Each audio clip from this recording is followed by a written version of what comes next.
et je suis super content de vous dire que dans les prochaines vidéos, peut-être pas la prochaine, mais dans les prochaines vidéos, vous allez pouvoir voir un décor et un environnement qui sera complètement différent que celui de Barcelone parce que je m'envole à Bali, les amis. Et voilà, téléportation à Bali. Ça y est, j'ai quitté Barcelone et je suis enfin installé à Bali, dans cette petite île de cœur, de rêve. Ça faisait depuis des mois que je me visualisais et ça y est, on y est enfin. Et bah dis donc, ils ont vite construit des tours monstrueuses à Bali, hein. Bah non les amis, comme vous avez pu le voir notamment dans le titre, et comme je l'avais dit dans la vidéo, ça s'est pas passé comme prévu. Je suis actuellement à Dubaï pour une durée indéterminée et je vais vous expliquer dans cette vidéo pourquoi j'ai décidé de finalement venir m'installer à Dubaï. Et je vais également vous expliquer, parce que ça fait une semaine que je suis là jour pour jour, je vais déjà vous partager les points positifs de cette ville et les points beaucoup moins positifs, notamment cette petite brume apocalyptique dégueulasse, mais on va voir ça ensemble dans cette vidéo. Let's go!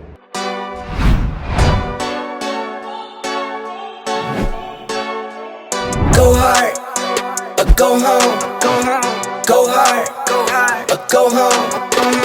go hard, go home, go hard, go home, touchdown.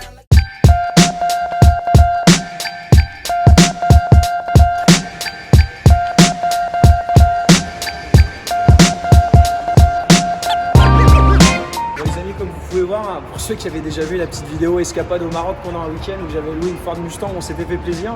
J'ai décidé de récidiver en prenant une bleue décapotable pour Dubaï. Voilà, histoire de kiffer. Je l'avais déjà dit, c'est pas spécialement mon délire les voitures, mais c'est vrai qu'ici, t'as quand même envie de kiffer quoi. Je vais vous raconter notamment des petites anecdotes, je pense que ça va vous faire rigoler, c'est parti.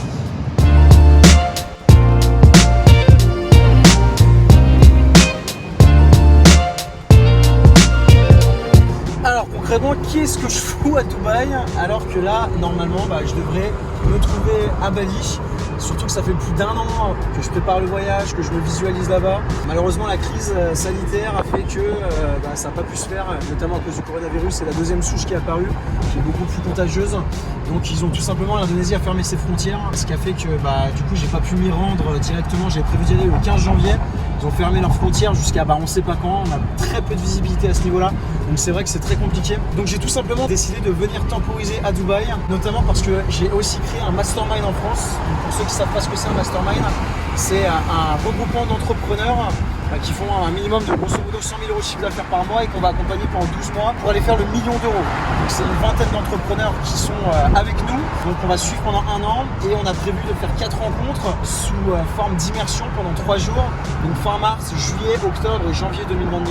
Et donc du coup en fait c'est compliqué pour moi de partir tout de suite à Bali pour la simple et bonne raison que si j'y vais et que j'ai pas la certitude de pouvoir revenir fin mars en France pour tenir mon mastermind, voilà, priorité au mastermind, je peux pas y aller tout de suite. Et c'est pareil, si j'y vais et que j'ai pas la certitude de pouvoir revenir en Indonésie où c'est chez moi, et c'est hyper compliqué aussi. Donc c'est pour ça que j'ai décidé de mettre Bali en stand-by, d'autant plus qu'apparemment actuellement c'est pas très drôle là-bas sur place. Au niveau du tourisme, c'est à l'arrêt. Donc ça veut dire que tous les locaux franchement font peine à voir parce qu'ils ont plus aucun argent. Donc on a décidé de venir à Dubaï jusqu'à au moins fin juin. Donc pourquoi? Parce que c'est à 6 heures de vol direct de Paris. Ici tout est ouvert, franchement on a un maximum de liberté. Il fait 25 degrés, on est en plein hiver, il y a 3 heures de décalage horaire. Il y a une énorme communauté d'entrepreneurs français actuellement à Dubaï et il y a énormément de spots pour kiffer de ouf. Je vous montrerai ça dans d'autres vidéos. Donc c'est vraiment le bon compromis franchement pour temporiser, pour passer l'hiver et pour attendre. Voilà, c'est que partie remise pour attendre et pour aller à Bali plus tard. Donc là on va aller dans un endroit qui est vraiment spécial, qui est vraiment kiffant et je vais vous expliquer du coup après une semaine à Dubaï les points positifs et les points négatifs de cette ville. On est parti, let's go.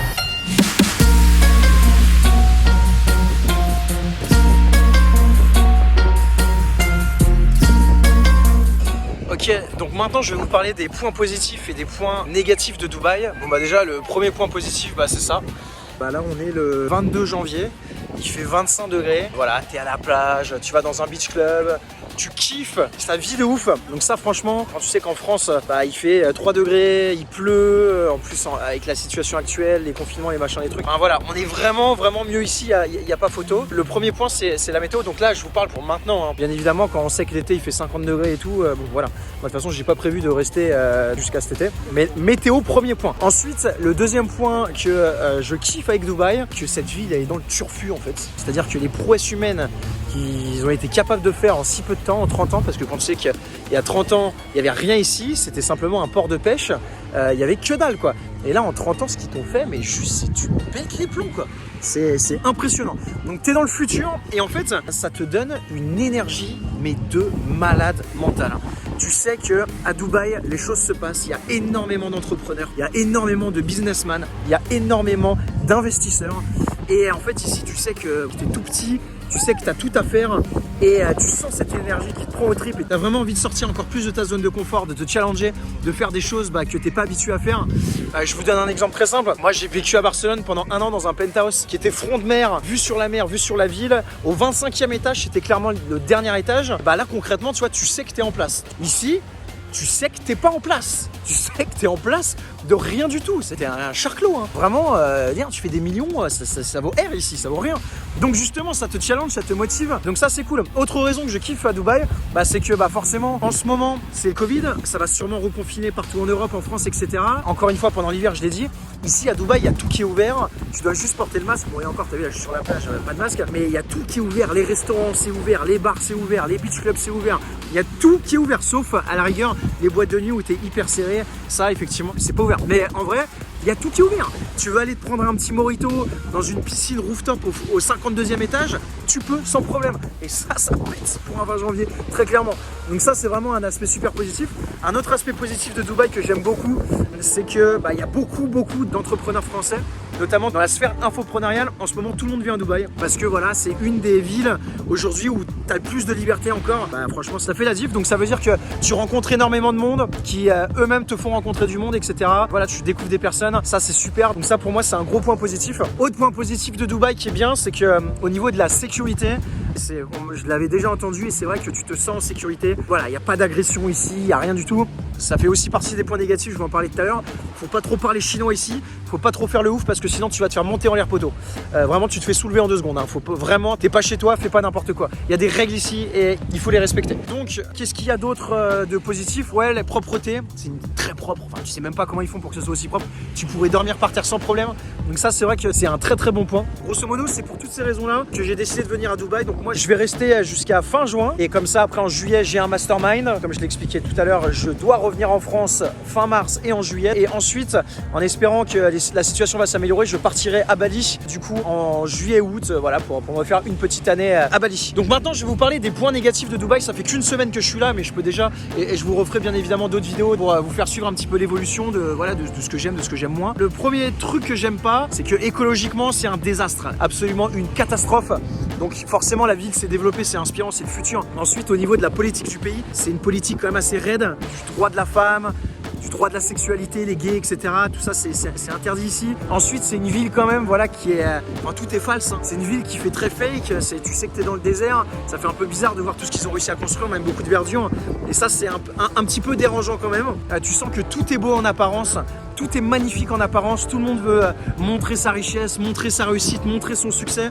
Mais en réalité, quand tu regardes ce qui se passe derrière, notamment au niveau des conditions de travail des immigrés qui travaillent 15 heures par jour, parfois à 50 degrés et qui vivent dans des conditions absolument insalubres. Donc en fait, Dubaï, c'est vrai que si tu viens en tant qu'entrepreneur, c'est littéralement un espèce de parc d'attractions où tu vas kiffer. Il y a plein d'activités, il y a une énergie de ouf. Il y a un mindset qui va te challenger, qui va te surélever. Tu as envie de tout exploser et tu as envie de rencontrer des gens, etc. Donc en apparence, c'est une ville qui est magnifique. Après, si tu vas un petit peu plus en profondeur, et ben franchement, moi je pourrais pas vivre ici à plein temps, enfin toute l'année, déjà parce qu'il fait trop chaud, je pense, l'été, mais parce que j'ai certaines limites. Je suis pas aligné avec trop de choses dans cet endroit. Voilà, si je devais faire mon rabat-joie, enfin c'est pas faire mon rabat-joie, c'est la réalité des choses. Si je devais un petit peu prendre conscience de ce qu'il y a derrière, moi ça me dérange. Donc rien que pour ces raisons-là, je peux pas, je resterai toute ma vie ici. Donc je vais rester 6 mois ici. pour voir. Et puis après, bien évidemment, j'imagine que je reviendrai 1 ou 2 fois dans l'année parce qu'il y a quand même plein d'endroits incroyables, exceptionnels en termes de qualité de service. J'en ai pas parlé, mais c'est aussi dingue. Bah, tout ça pour vous dire que voilà. Ah oui, il y a aussi un point négatif dont je vous ai pas parlé. Si vous pouvez voir, mais au niveau du temps, je sais pas si j'ai pas de chance ou pas, mais depuis que je suis arrivé, en fait, à chaque fois c'est très brumeux. Il y a du brouillard en fait. Et du coup, franchement, ça fait un peu, c'est grisâtre, c'est pas très beau. C'est un point que j'aime pas trop. Et ça fait déjà un petit bout de temps que ça dure. Alors petite transition, désolé, mais j'ai oublié de vous partager ces points négatifs, effectivement, qui sont selon moi assez importants. C'est qu'ici, bah voilà, j'ai loué un bolide. Ces bâtards, ils mettent des radars tous les 300 mètres. Bah, c'est pas compliqué, je me suis fait flasher 7 fois. La première journée, eux, ils parlent pas chinois, hein. C'est relié à une application. Le lendemain, bam, 1500 talos d'amende direct. Ça m'a un peu calmé, donc bon, bah voilà, ça m'apprendra. Et aussi, un autre truc de Dubaï, quand même, en point négatif, c'est que c'est super cher, mon pote.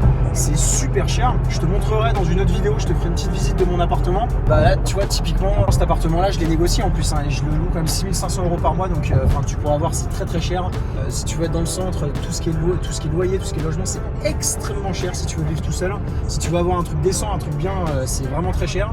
Et sinon, après, bah, tout ce qui est restauration, tout ce qui va être faire du shopping, tout ce qui va être faire les courses, préparer la bouffe ou quoi que ce soit, franchement, c'est très très très très cher. Clairement, tu viens à Dubaï, il faut avoir un budget parce que sinon, si t'es serré, bah, tu peux, hein, mais ça va pas être très très drôle pour toi. Donc ça, pour moi, c'est aussi un point qui est assez négatif de Dubaï, c'est que c'est une ville qui est quand même excessivement chère. Donc voilà, mis à part ça, c'est que du kiff. Si vous avez la possibilité de venir au moins une fois pour voir, si vous êtes entrepreneur qui plus est, ou si même voilà, vous avez envie de vous faire challenger au niveau du mindset, de voir des choses qui vous inspirent, bah c'est un endroit incroyable, on va pas se mentir. Voilà, je vous ferai d'autres vidéos pour vous partager un petit peu l'évolution de mon point de vue à ce niveau-là, des différents projets notamment. Je vais vous partager les prochains objectifs, les différents projets secrets sur lesquels on travaille depuis un bout de temps, qu'on va lancer en 2021. Je vais vous partager ça. Si tu as envie de savoir de quoi il s'agit, je t'invite à t'abonner tout de suite et à cliquer sur la cloche pour recevoir des notifications. Je peux t'assurer que voilà, chaque fois que tu auras une notif, ça va être une dose de maxi motivation, de mindset à balle et surtout plein de conseils pour que tu puisses te lancer, devenir libre, devenir plus indépendant, faire quelque chose avec lequel tu es aligné et que tu puisses kiffer. Alors dis-moi toi dans les commentaires ce que tu penses de Dubaï, si tu as déjà été à Dubaï, dis-moi si tu es d'accord avec ma vision des choses sur les points positifs et les points négatifs. Voilà, je serais curieux de savoir ce que tu en penses. J'adore lire tous vos commentaires et puis avoir votre point de vue. Si tu as kiffé la vidéo et que tu souhaites que je te fasse un petit peu plus de vidéos du style en mode les coulisses de ma vie, je vous parle un petit peu de mes expériences, des différentes choses que je mets en place, dis-le moi dans les commentaires également. Et surtout, si tu veux me soutenir, mets-moi un gros pouce bleu sur cette vidéo, voilà, pour essayer de faire un petit peu monter la chaîne. Abonne-toi parce que si voilà, tu t'abonnes pas, et ben du coup l'algorithme le sait, le voit et j'ai presque aucune visibilité. Donc si tu veux me donner un coup de pouce, abonne-toi tout de suite, tu prends ta petite souris, tu cliques sur s'abonner et moi je te dis un grand merci.